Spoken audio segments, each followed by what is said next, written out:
In the gang world, people love to demonize us. And in reality, it's life. It's life. And these are the stories that we share that are testimonies.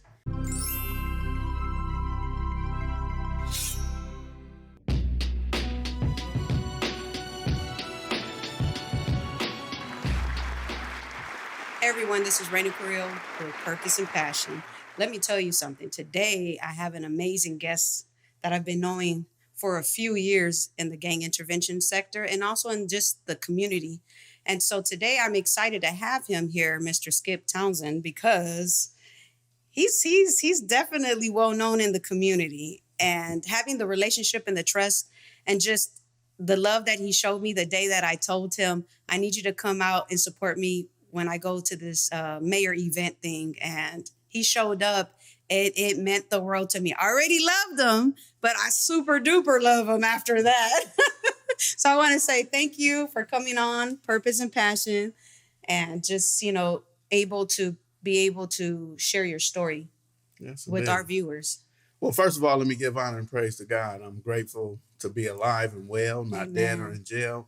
And one of the things that stands out to me about you is the fact we met in 2006. And I don't know what you were thinking, but you told me in 2022 you were going to sign up to run for mayor. Yes. And I'm thinking to myself, how did you know that? How did you know in advance where you were headed and what you want to do? So Yeah. I tip my hat to you, and I'm definitely here to support you because I know you are definitely one of the ones who come from the community and really truly love and understand the community. Yes. So, Well, to answer your question, I was 15 years old in front of Mayor Dorn and Chief Ronald Banks at the I time. remember all that. And they were talking about police brutality. And I expressed myself that I experienced it with IPD and that we have to make a change. And I don't know where it came from. I'm assuming God, obviously, right? Because I was already creating obituaries in junior high. So I think it was God pushing something out of me that I had no idea about. Because once again, I was at Monroe Junior High in Inglewood, California, creating obituaries with January 10, 1979 with a dash, and left it blank, had my picture in loving memory of Raina Carrillo and everything. I already did that and my mom found it. So I said it at the age of 15, I'm going to run for mayor of Inglewood. And so it's stuck with me after that. Right. And so I continued to say that I was going to do it because people would always say, well, when you running for mayor? But deep inside, I had the fear of failure, the fear of rejection. I wasn't good enough. My past was going to define me, And so all of that were negatives that stopped me from doing it in the early times, right? Because I could have done it any time. But in 2018, I was going to run for mayor, and I was on the phone with Mayor Butts. And he said that if I ran against him, then we'd be arch rivals. So I stepped aside on God's purpose, on my calling, and let him do his thing, which when I reflect back, I shouldn't have. Maybe I would have won in 2018. But I chose 2022 because that's when he said he was going to leave the seat, and he didn't. So I ran against him. He won, but it's all good because I'm going to run in 2026 again. Yes, indeed. I encourage you and I support you Thank you. wholeheartedly. And no comments about Mayor Butts. No, let me do it like this. And hey, I have absolutely no comments about Mayor Butts. No comments. So I want you to take the viewers down memory lane. Where were your family from? Where were you born and raised? I was born and raised 1220 East 20th Street. My mother grew up right there, 20th and Naomi, and she raised me and my brother, 20th and Stanford. People wonder how I got to Inglewood. In 1973, my grandmother bought a home on 12th Ave and off of Manchester. Nice. So in 1973, I was introduced to Inglewood, and it was just wonderful because there was a golf course where the guess the Carlton Square is there now. But there Yes. was a golf course, and we used to go and hop the fence, or there was sometimes hold the fence, and we go steal the golf balls and get the frogs out the pond and stuff like that. And it was really nice. We'd ride dirt bikes around the Forum, but even more so, there were movie theaters. Mm-hmm. They had the Nasty movie theater on Market Street, where Yes. we would sneak in. The people would let us in. They say, "How old are you?" 9 and 10. You guys gonna love this movie? Come on in, right? but really, Those are good old days. those are good old days. But really, we wanted to go to the Fifth Avenue movie theater, Yes. the one that was on Fifth Avenue, Manchester. And for the most part, they were always arguing and fighting and stuff up there, to where some of the older guys in the neighborhood said, "Man, y'all shouldn't go." Yes. So, and that was the movement that they call the Crips now. Mm-hmm. The West Side Crips was coming over into Inglewood, and I'm 9, 10, 11 years old. And, I just got a built up anger and hatred, because not that I want to gang bang, but I want to go to the park. I want to go to the Fox Yes. Hills Mall. I want to go to the movies. I want to go to these places that we're being told that we couldn't go. And for the most part, I was introduced to that in Inglewood. So going Mm. back into my own community, it was something that they experienced as well. We would go to the State Theater downtown and see 3 Bruce Lee movies for Yes. $1, and we were told we couldn't go there. So when I came to Inglewood, I want to be black now. I don't want to be Chinese. I Yes. want to see Shaft, Superfly. I want to see all the black exploitation movies. I want Yes. to take my shirt off and have a gold chain. I want to get a Cadillac, get a perm. You know what I mean? But we was told we couldn't go to the movies, so we would go to Market Street and sneak into the Nasty movies. So now I have 12 kids, 17 great kids, and it's society's fault for not opening the movie theaters so I could be Bruce Lee. Aw, Skip. Yeah. So I love the fact that you shared your history as a child. You know what I mean? Because how was your childhood in school? Were you an A student in elementary, middle school, high school? How was that journey? To be honest with you, starting school or whatever, I had a slow response to Mm-hmm. be able to understand. But when I did pick up, I picked up better than other kids. But the way that it went was, it was cool to not comprehend. Yeah. The cool kids was like, "Oh, that ain't nothing." So as I started learning, understanding how to speak, understanding what a verb, a noun, we had cartoons that would come in and sing to us on Saturday, Yes. talking about what a bill was, a Senate bill, and these Yes. things. So I would sit there all day on Saturday and watch these type of cartoons. And my mother sent me to private school, Catholic school. So I got a head start, a little better than everybody else. But it wasn't cool. What Catholic school? I'm just curious. I went to St. Bridget's on 52nd and Western. Then we moved and got to school on Florence and Van Ness. It was St. Anselm's, Mm-hmm. Skip now. I went to school and watched for a brief moment St. Lawrence of Brindisi. But for high school, I went to Sarah in Gardena. Oh, and got wow. That was an all boys school, wasn't it? Yeah, it was all boys school, but Yeah. that's where the Crips and Bloods were. People think that's all boys school. Y'all gay or something? Nah, man. They was fighting on the bus, and then the shotgun Crips was like, "Why y'all in our neighborhood?" So yeah, it was gladiator school, really. Wow. Yeah, At the Catholic school. the Pyrus was coming from Compton. Oh, my The Englewood goodness. family was there. Neighborhood Crips was there. Yeah, so everybody think, "Oh, what?" It Wow. was just man. It was rough. It was rough. We said it was rough. Yeah, so I wasn't focused, Mm-hmm. and after the first semester, I got kicked out. But I continued to hang out there. That was my group. So I'm Yes. hanging out at Sarah. I went to Audubon and Dorsey, the area of the jungles. That's where my father Mm-hmm. lived. First black movie theater was right there on Coliseum and La Brea. Oh, It was yes. called the Baldwin Theater. Yes. So yeah, we used to go to the movies there, and by that time it's colors.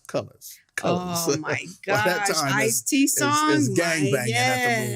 yes. Eddie Murphy's Raw. 1981, 82. We're there. So Yes.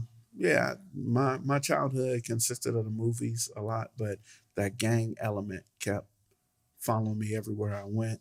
So I tried to be a street racer, a low rider. Let me fix on cars, and but I had a knack of taking cars that didn't belong to me. Mm-hmm. So I end up in jail a lot. So that gang element is definitely there. So Yes. no matter where I went, so that's how I end up just saying, you know what, hey, this is who I am. Let me stop running.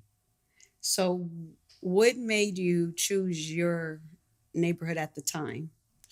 Well, to be honest with you, I didn't really choose a neighborhood. My mother moved us to 66 and Dinker, and it was Crips over there. Mm-hmm. And I didn't feel welcomed. You know, I'm fighting to go to the store, and I Yes. go steal a bike, and I look up, and somebody done stole the bike that I done stole, and I'm, where do they do this at? So I didn't particularly like the area. And then she moved to 60th and Crenshaw, where now I'm fighting. Now it's Yes. a fight to go to Dorsey. I'm going to Dorsey High School, and it's a fight because it's a Crenshaw bus. Everybody going to Crenshaw. Yes. So it was real clear that I was just not a Crip. Yeah. So I'd hang in Inglewood, different bloods, but some of the Crips in Inglewood was cool. Imperial Village right down the street. So I'm Mm-hmm. hanging there, but I'm hanging in the jungles mostly coming home from Dorsey. Yeah. So, but, the 20th Street is where I come from. Mm-hmm. So, I just affiliated with where I come from.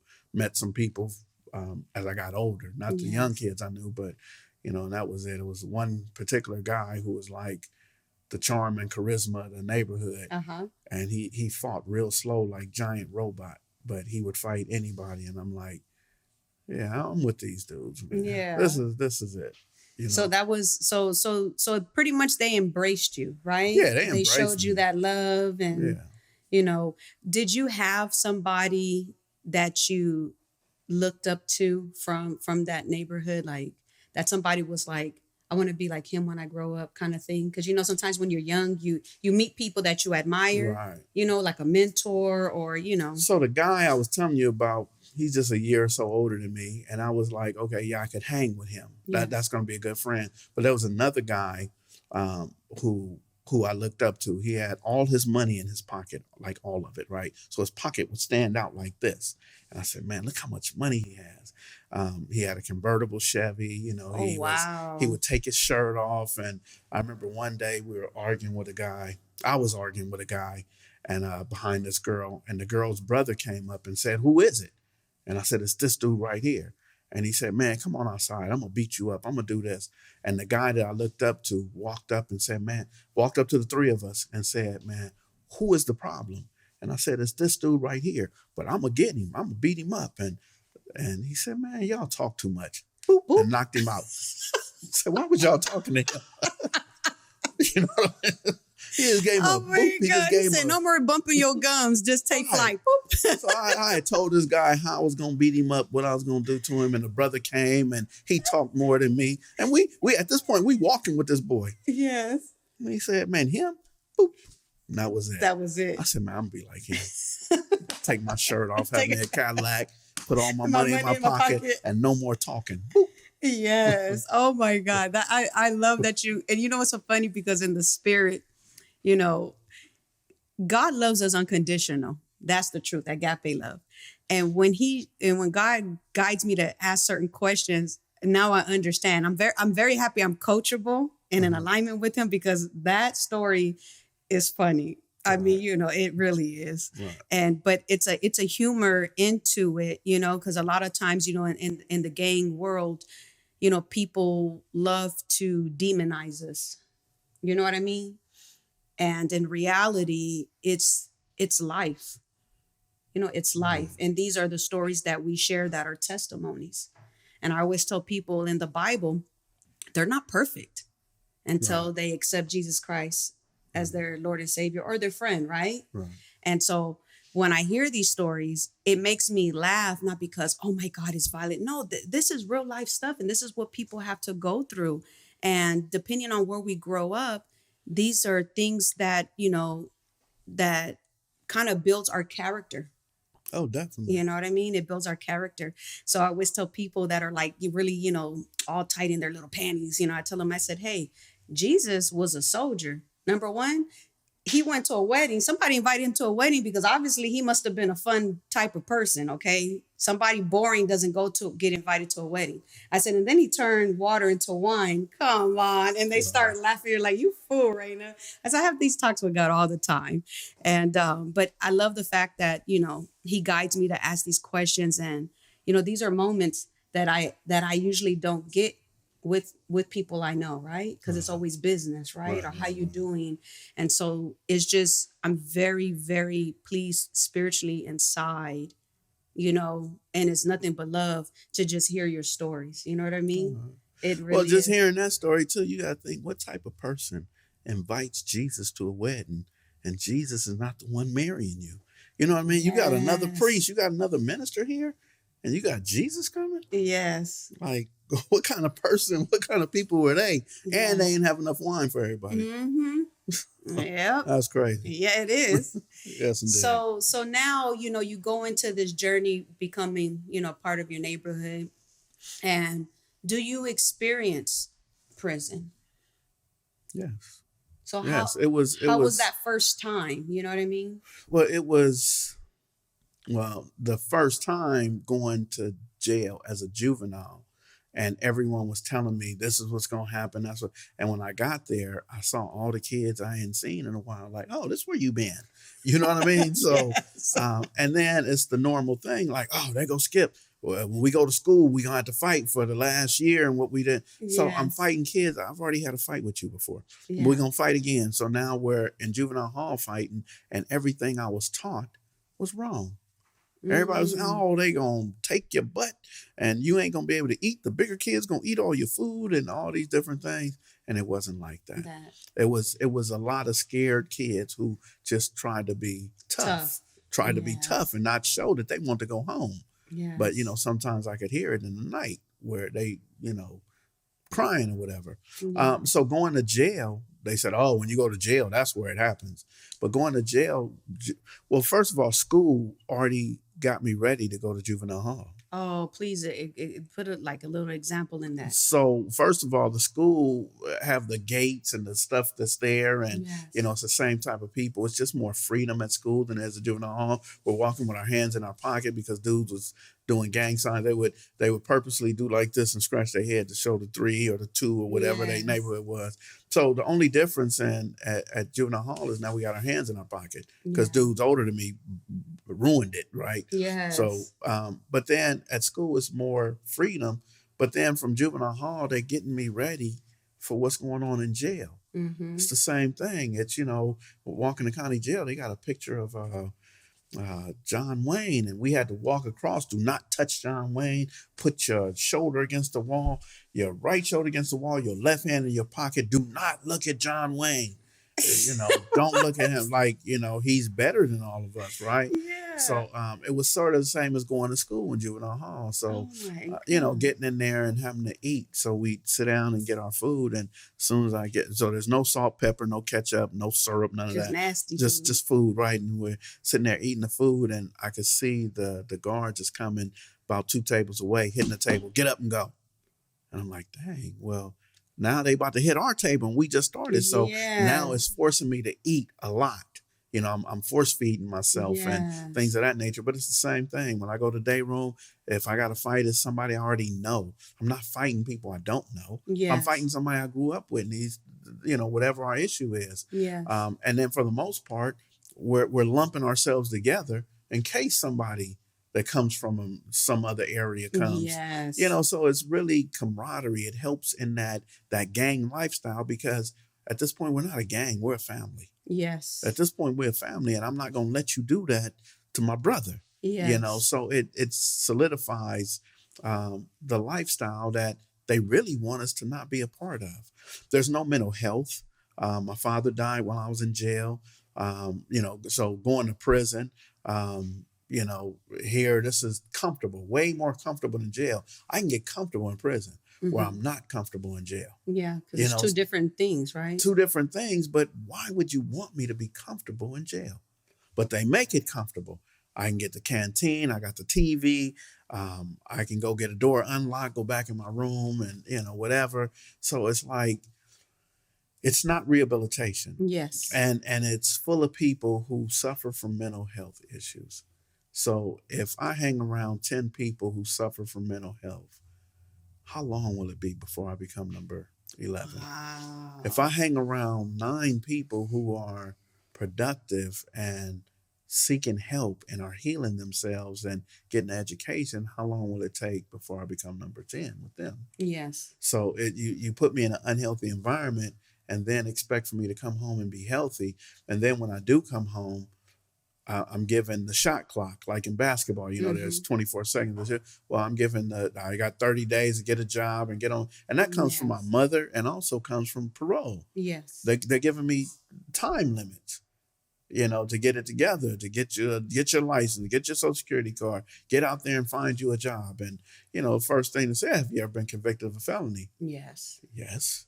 So wonder why I don't get any calls. Yeah. So the system is designed to get me to go to prison, but it's not designed to help me when I get out. Man, that is powerful, and it's the truth. Yeah. So, where was the transition of, like we always say, like, maybe you're not active, like an active gang member, but you're gonna always be from your neighborhood regardless, but you're considered like an OG or a vet, right? So when did that transition change? Like for me, it took my own homeboy to try to kill me for me to make that transition. So in your case, what was the transition to become that gang interventionist? Like what opened your eyes? It was a conversation I had with God. Mm. So 1998, I'm in LA County Jail. I'm facing 2 life sentences followed by 6 years. Meaning if I did the first life, I have to stay and do the second life. And if I got out of that, well, I still got 6 more years to do. Yeah. Probably do like 4.5 and get out. But I was asking God, like, man, I've done a number of things and, I didn't do this. Yes. Don't let me go to prison for this. I promise I will do whatever. I will obey when I come home. Yeah, just let me obey. And my father passed away and I was sent to the hole because they was like, okay, we don't want you to stab nobody. But that's really where I started changing. I wanted to talk to the individuals that were in the cell with me because once again, this is the gang module. Yeah. So it's the blood module was 3,200 at that time, right? So I'm in there and I don't have nobody to talk to because my conversation was much deeper than theirs. Yes. And they were talking about doing robberies and they got, oh, you in here for a robbery now? You about to do 11 years. Yep. When I get home, I'm going to rob this one and that. And, so I'm sitting here thinking, man, this just doesn't make sense to me. No purpose. There's no purpose. There's no reason for me to have a conscious conversation and no one in that cell was conscious. Yes. They were all unconscious. So that's when I started thinking that I have to do something different and I will never put myself in a situation again to be incarcerated. I have this song that I listened to by a rapper called Young Dopey. And he talks about like fear, the fear, like everybody has fear once in their life. And his fear was him being locked up in prison and losing his mom and dad. Meaning like he wouldn't be able to be at the funeral and be there for the family. Believing Before Seeing, a new book by Candace Barr, teaching you how to believe into existence. Available now for pre-order. When you said what you said just a few minutes ago, it made me feel like, how did that feel for you? Knowing that your father passed and you couldn't be there for the family or for him or be there at the funeral. Did it kill you? Yes, inside? Indeed. So I was just sharing, I was at a breakfast a second ago with the assistant sheriff, and I was telling him how that moment, a deputy thought he was doing a good thing for me. He said, Skip, do you want tier time? Meaning that I want to walk up and down the tier. And I said, man, if anybody on this tier says anything stupid to me, I'm going to get something. I don't care if it's a pencil or a crayon. Yes. I'm going to stab them with something. Yes. You can't put me on the tier right now. They're going to say, hey, go get this coffee for me. Hey, run me some hot water. Hey, go down to cell 12 and see if he got the, you know what I mean? Yeah. You can't put me on the tier right now because I'm going to be working for these individuals. I'm not going to be sitting here thinking about, what I need to be there. I said, man, I need freedom. I need a phone. I Yeah. need to get out the gang module. So the deputy said, go roll your stuff up. I understand. I'm gonna help you out. Wow. So I'm giving away my chips, my cookies, all that. Like, man, he's about to put me in general population. And they said, Skip, lay down. Tell him you're all right. Don't do that. Here, take your chips back, your cookies. Just lay down. And I'm like, nah, y'all mad. Y'all hating. Because I'm about to get out the module where we lock down 23 hours a day. I'm about to be in general population where, I got some freedom. I can use the phone. I can get visits and stuff. Yes. Man, that deputy took me to the hole. And I gave away all my chips and soup and stuff.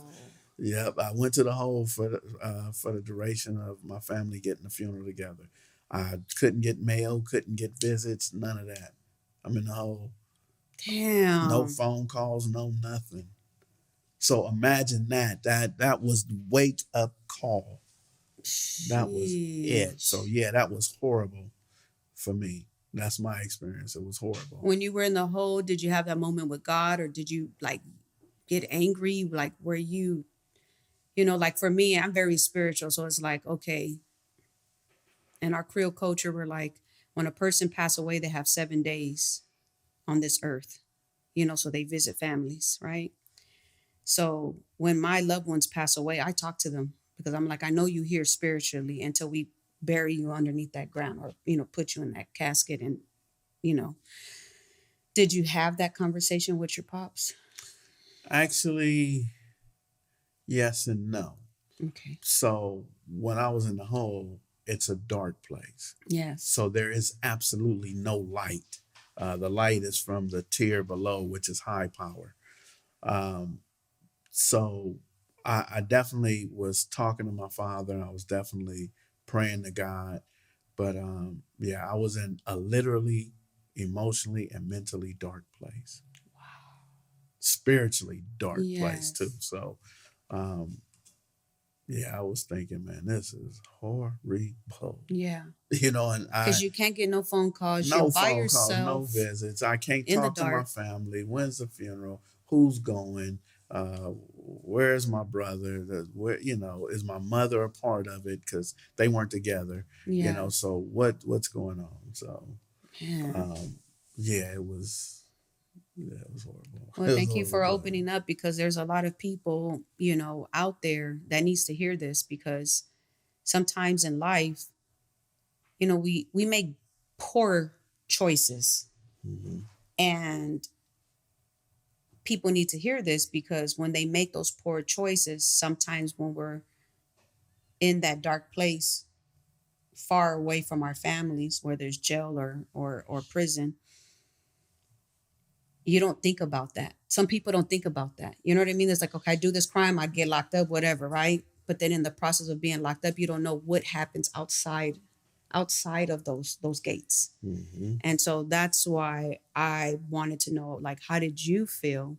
And being in a dark place is not a good space mentally, and I know that, like, I'm praying that, that God gets me to be mayor, because I want to learn a lot of stuff and help a lot of my community members that regular society doesn't consider community when they look at them as gang members. You know what I mean? Oh, definitely. That's part of labeling. Yes. So if I call somebody a gang member, that means they're not like us. Yes. That means that's separation. Mm-hmm. When law enforcement pulls someone over or has interaction, they call them a suspect. Mm-hmm. They say the suspect is running, or I made contact with the suspect. Yeah. So that dehumanizes the person. Once they take me to jail and I go to court, I'm a defendant now.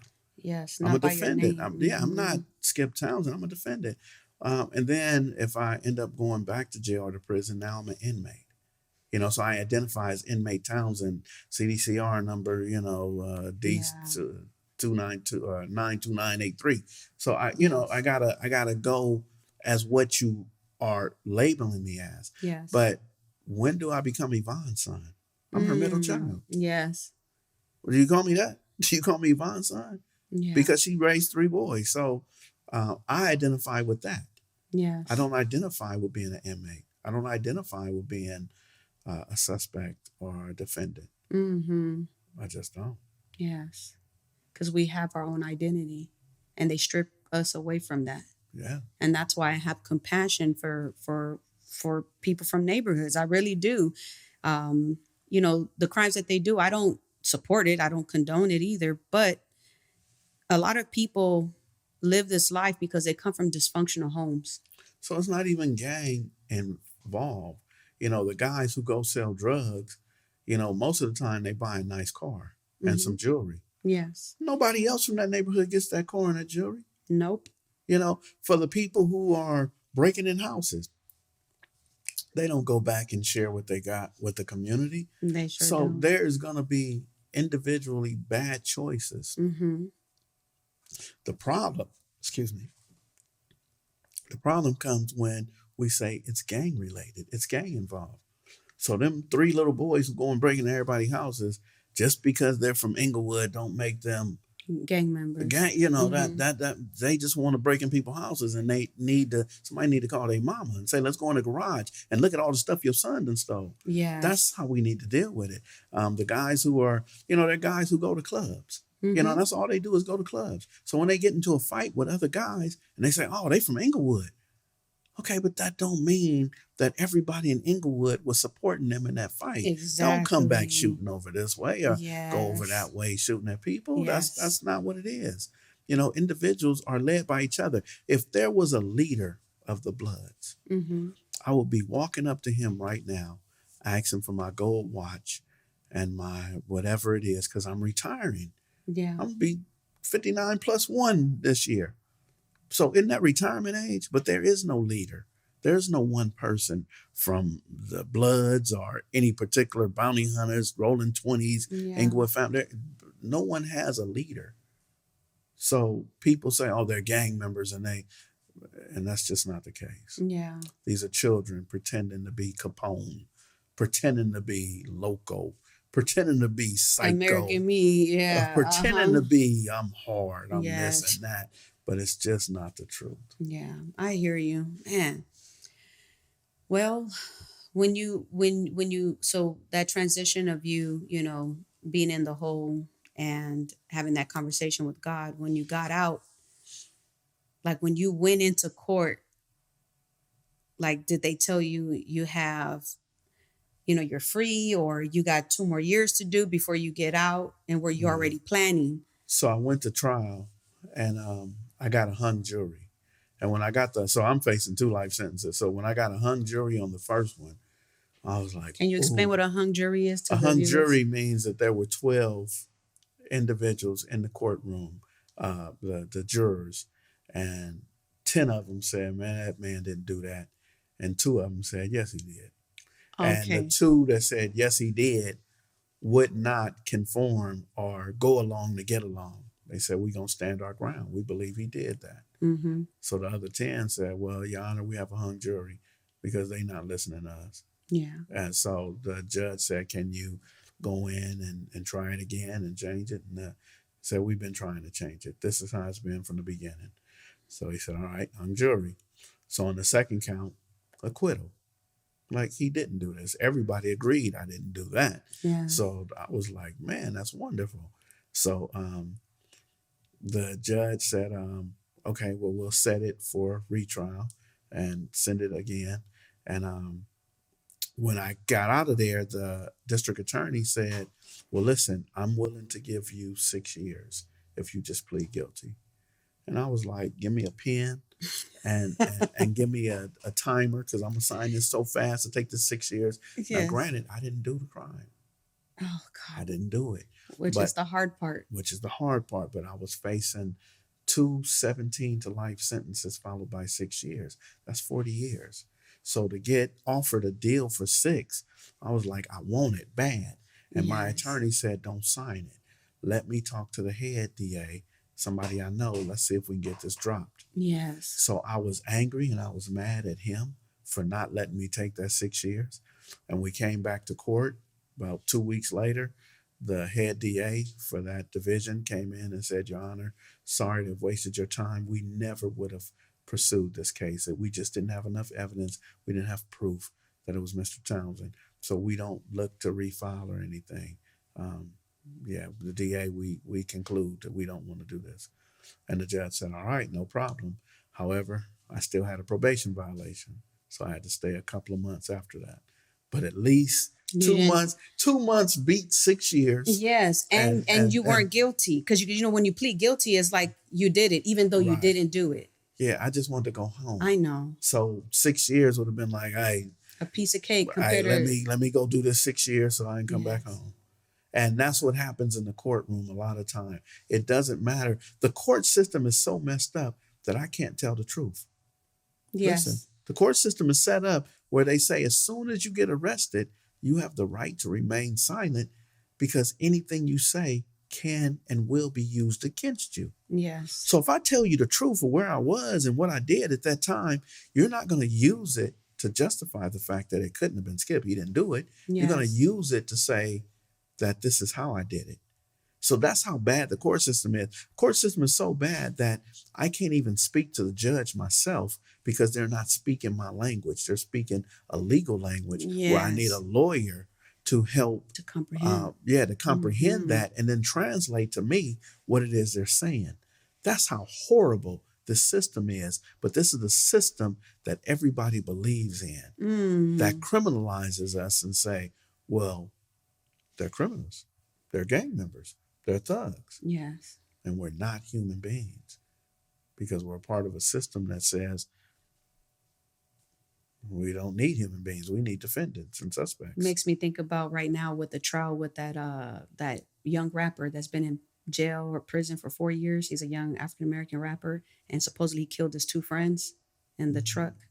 And so I've been watching the trial, and it's crazy because one of the ladies demonized him. You know, like you were there, you went in the car, you shot him in the car, you drove their body somewhere else. You know, like, and he hasn't even been able to say his statement yet.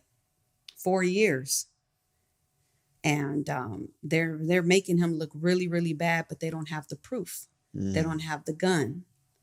And so it's interesting because the family would feel like, yeah, this young man killed these two men in the car, his own friends, you know? And then some people are like, well, he didn't because there's no gun, there's no proof, there's no fingerprints, you know? So it's crazy how the system works. And now that we're in a new era of pinging phones Right, to the location, cameras, right.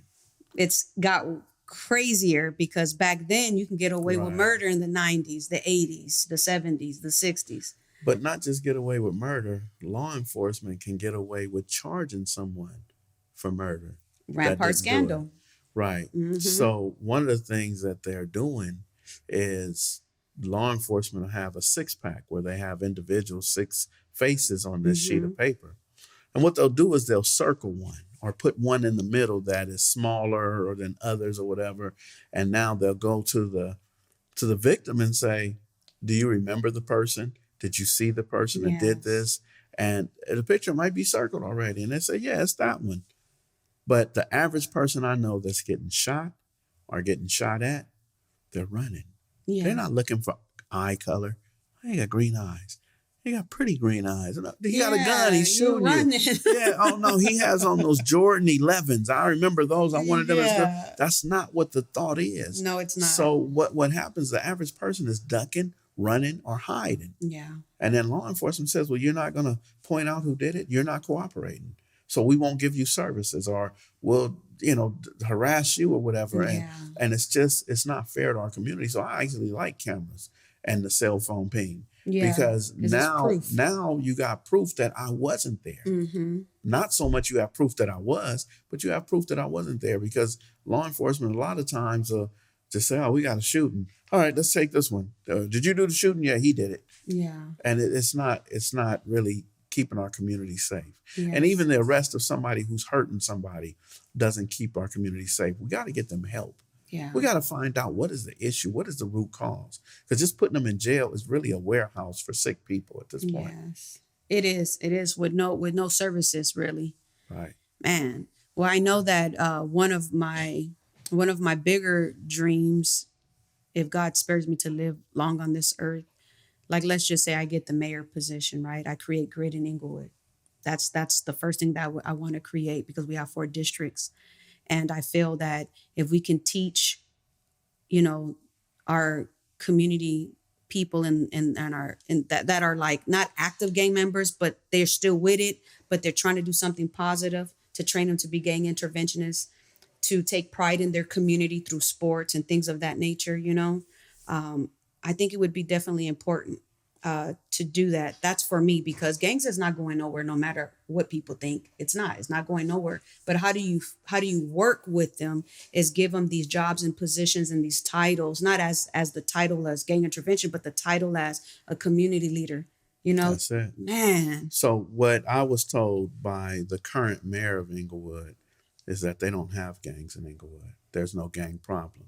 And I think what happened with me and him is the fact that he had a vision and a dream of bringing the Rams, SoFi Stadium, the Clippers, Yes. bringing money to Inglewood. And I was talking to him about gang intervention. And can I employ some of these guys to do safe passage at the schools, to go to the parks, to make sure that we have that cohesiveness to where, because somebody told me too, when there was a big war with the Inglewood 13 and the Bloods in that area, Yes. somebody was telling me it's internal. It's a civil war. Mhm. It's not that people are coming into Inglewood killing each other. It's the people who are residents who grew up here Yes. that are killing each other. So it's really a civil war. It's an Yes. internal war. Yes. So I was asking him, how can I empower the community where we all work together and we can eliminate the internal wars? Can't Yes. say anything about somebody coming across Western or Van Ness or Yes. somebody coming up Los Angeles, coming to Inglewood. Can't say nothing about that. But at least for the internal part, Yes. how can we do this together? He said, we don't have gangs, and that's not indicative of our city. And he just started going off. And I said, brother, I don't want to fight you. I'm not here to fight you. Yeah. I'm realistically identifying funerals that I've gone to. I'm Yes. identifying people. I'm in the garage. I'm in the back house at people's house when they sitting there playing with guns and talking about getting somebody. Yes. I'm really at the park when they talking about, hey, Skip, you need to leave because we about to do what we do and we don't want to hear you preaching. Yes. They drinking and smoking like, all right, Skip, that's enough. Because they know Yeah. I'm going to say, man, don't go. Don't do that. Don't. Yes. So I know this, but he had bigger dreams and visions, and he made them happen. Wow. And I tip my hat to him, but let's not ignore the people In our community. and what's really happening, because the reality is he will always be a law enforcement, That's no it. matter he's a mayor. Yeah. Man, well, is there anything that you want to say to the viewers to inspire them? Because this is purpose and passion. And then before we end, share your social media, so when people can reach out to you if they have an at-risk youth that they need help with, or their child, you know what I mean? They Yes, can pick up indeed. that phone and contact you through social media or whatever. All right, so let me leave the audience with this. The fact that it's 3 prongs, that the very first prong of making our community safe and healthy is to identify and work with the young people, help them change their attitude, their behavior, the way that they look at life, the way they see themselves. That's prong 1. But then imagine this. Imagine taking a bath and putting on the same dirty clothes. So we help them all day and we take them right back to the house that doesn't support the change. We put them back in the house with Big Killer and the mama sell weed and things of this nature. We got to be holistic in our approach, not just help the kids, but we got to help their parents as well. Yes. Make sure they're productive members of society. Make sure that they have all their issues addressed. Can we help them as much as we help their children?